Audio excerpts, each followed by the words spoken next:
have seen their tax credits cut. That's more than any other region. In the North East, he's spending £1 on transport for every £25 he spends in London. Now he spent time in his speech praising Northern councils.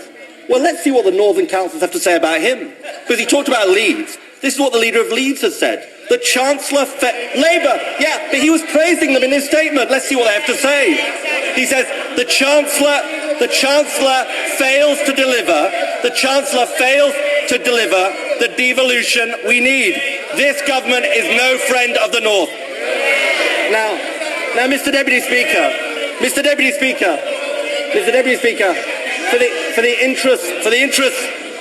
the interest. Order. It's getting out of hand. It doesn't. Just a moment.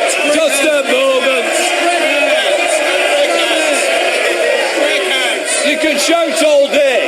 I've already looked at Mr. Hands. He may hide behind Sir Tony, but we all know where he is. His voice may carry, but I know where he's sat. So much as Sir Tony may move, I recognise it. So I don't need any more help. All I will say to the government benches is, let us listen, let's get to the end. Because as I said earlier, we have our constituents who wants to hear what both sides wish to say. Ed Miliband. And this, Mr. Deputy Speaker, is what Joe Anderson, the Mayor of Liverpool, said. The Chancellor has bludgeoned Liverpool. We've had 58% of our funding taken away. Even Dick Turpin had the decency to wear a mask when he robbed people. That's what he thinks of the Chancellor. Now they say, why don't I quote Conservative leaders? Well, Mr. Deputy Speaker, for the interests of balance, I would have liked to quote a Conservative leader of a northern city, but there aren't any. And with these two in charge, there never will be. Now, on tax avoidance, the gap, he talked about tax avoidance in his statement, but the gap between what is owed and what is collected is up, not down. And no wonder. He hasn't acted on tax havens, despite the Prime Minister's promises. He didn't act on HSBC. In fact, he appointed the chairman as a minister. And what about hedge funds, Mr. Deputy Speaker? Strangely absent from the Chancellor's statement. Where was the action on stamp duty avoidance? It's costing well over £1 billion a year. Of course, they can't act on hedge funds because they bankroll the Tory party. He can't act because they own him lock, stock and barrel. And the Conservative Party is now just the political wing of the tax avoidance industry.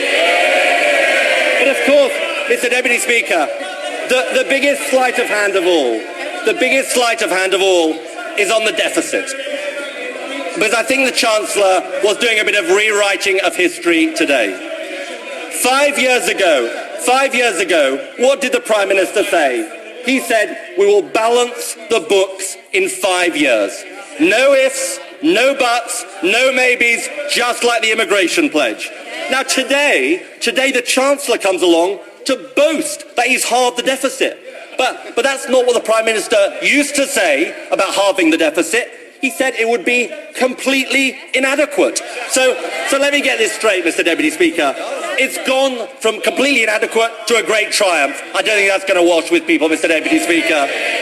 The only thing long-term about his plan is it will take nearly twice as long to balance the books. And it can't be believed, Mr. Deputy Speaker. Mr. Ross, I've said earlier, please, a little more control. Ed Miliband. And it can't be believed, Mr. Deputy Speaker, because we've heard it all before. 5 years of promising a recovery for all, 5 years of delivering a recovery for the few. And now he asks us to believe it all over again. And of course, the most unbelievable thing of all is their claim we're all in it together. They say yes to the bedroom tax, no to the mansion tax. Food banks on the rise, bank bonuses in their billions. Taxes up for working families, taxes cut for millionaires. The best thing you can say about the Chancellor and the Prime Minister is that when the removal vans turn up, they will be in it together. And And Mr. Deputy Speaker, his failure on living standards, on tax, on the deficit, are actually all linked. It's because our economy is too unproductive, too unbalanced, and too insecure. There are some things that he didn't mention in his statement today. Our productivity gap with the rest of the G7 is now the worst for a quarter of a century on his watch. He talked again today about the rebalancing, but the rebalancing he promised hasn't happened. The Chancellor's target for exports is set to be missed by over £300 billion.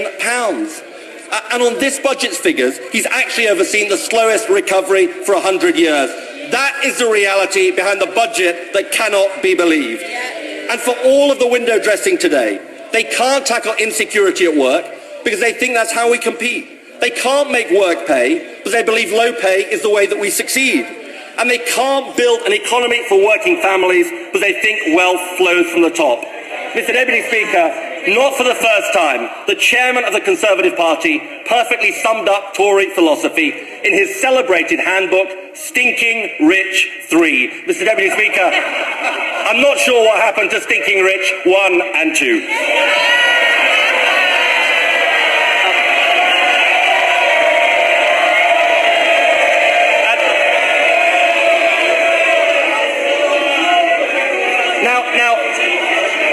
Now the Chancellor announced a number of measures on savings, and I think it's very, very important that we look at the detail of these changes. We do want people to have more flexibility, including on annuities. I do say to the Chancellor, he talked about advice in the annuity market. It's incredibly important that advice happens quickly, because we've got rip-off merchants ready to pounce. We know it's happened before. We know it's happened. Mr. Williamson, you're this side of Mr. Baldry. I see you very easily. Thank you. Miliband. Well, but Mr. Deputy Speaker, this is a very serious issue because we know it has happened before. It happened in the 1980s. A dreadful